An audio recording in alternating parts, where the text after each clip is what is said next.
Luke and Luke, easy as. Luke and Luke from Have Hold, broing out in Wrangler here. Well, just to kick off, I'm curious because I haven't met you guys before. Not even music related. What do you guys do outside of the band? Like occupational, hobbies, etc. Office jobs. Yeah. I'm a claims officer at a life insurance company. Really? Yeah, which is incredibly depressing and difficult sometimes. That's heavy shit. What do you get up to? I am on the opposite end of the spectrum from that. I sell beer to I sell beer to people who sell beer to other people. So I work for a brewery. You getting a lot of free beers from work? Yeah. You're drinking one, man. You're drinking one. You're drinking one. What a treat. What a plug for your own company.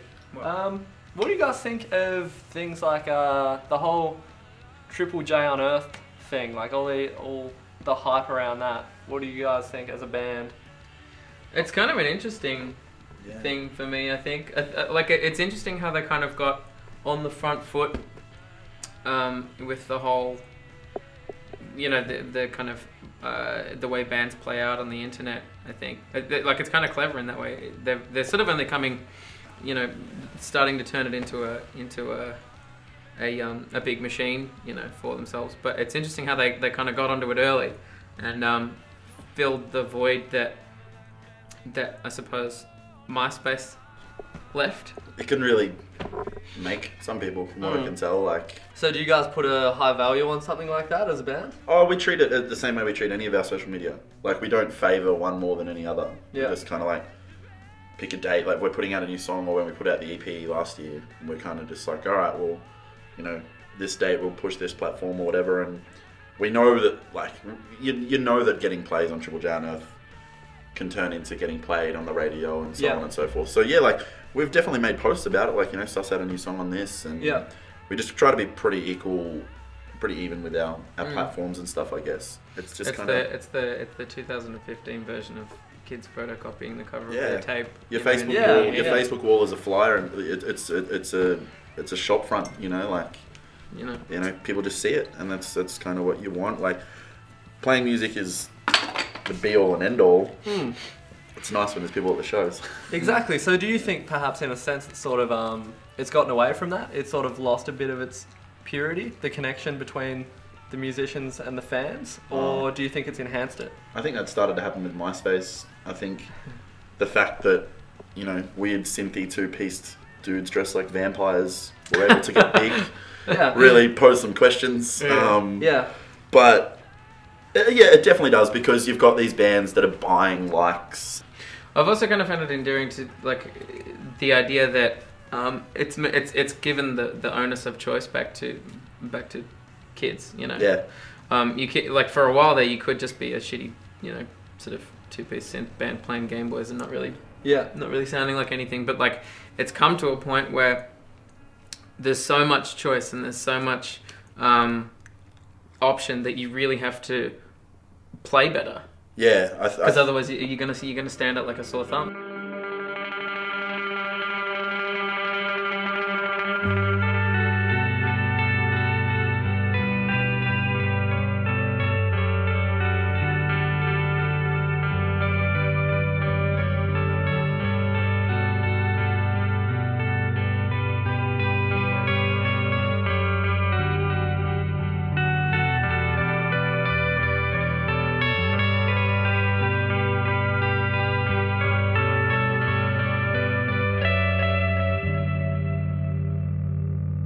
She said, you don't deserve to be happy, and I'm proud 'cause she always knew best.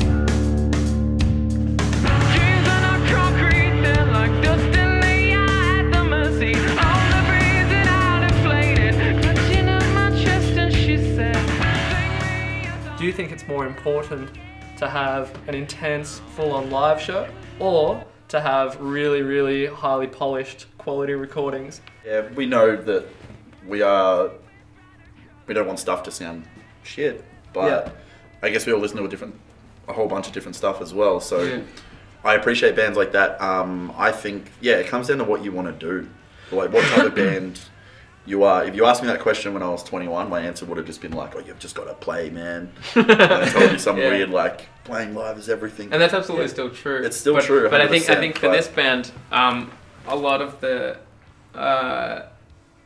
creative process is that kind of, there's two parallel lines, right? Where it's incredibly important for us to have the live show that we've worked so hard for, because that's kind of just one aspect of the sort of two-headed beast, if that makes any sense. Yeah. Whereas we have to have that live show, and we also have to have the recording, because that's the way that we think, and that's the way that we hear the music in both spheres. We're very pedantic about like what people are taking home, what they're listening to in their ears in their own time. Yeah. I want them to feel the same thing and go, oh man, I might listen to this band for the rest of my life. And hopefully some person sees this one night and is like, that band plays like they mean it, and they never forget it. And well, you guys are obviously very passionate about the band and what you're doing here. How, just as a sort of side question, I guess, how frequently do you guys rehearse all together? Just once a week. Just once a week. We'd kill each other if we did. Yeah, we'd kill each other if we hung out anymore. Yeah. Just once a week.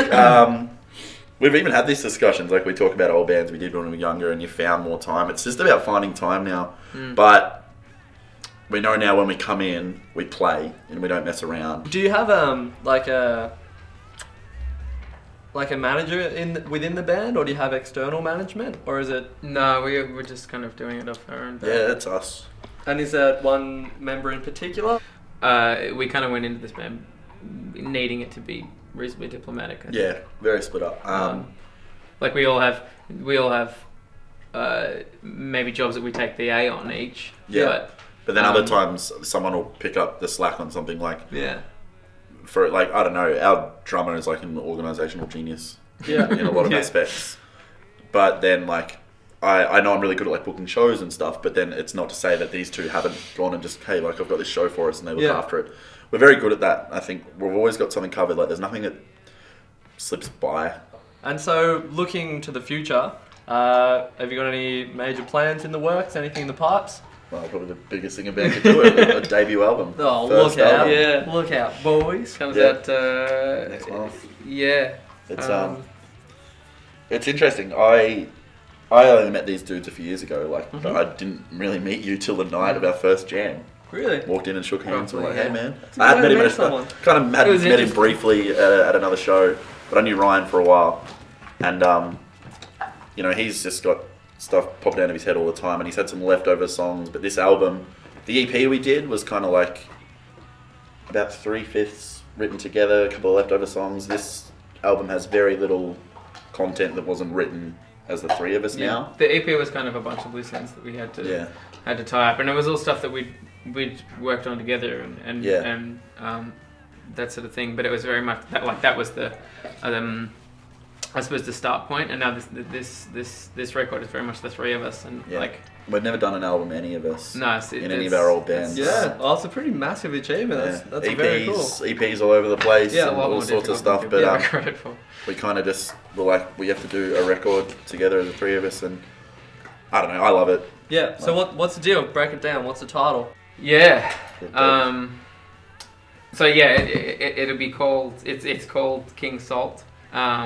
And we kind of came up with it. We were throwing a whole bunch of names around, and nothing was really sticking. And then I sort of made a point of sitting down and trying to figure out what the record was about.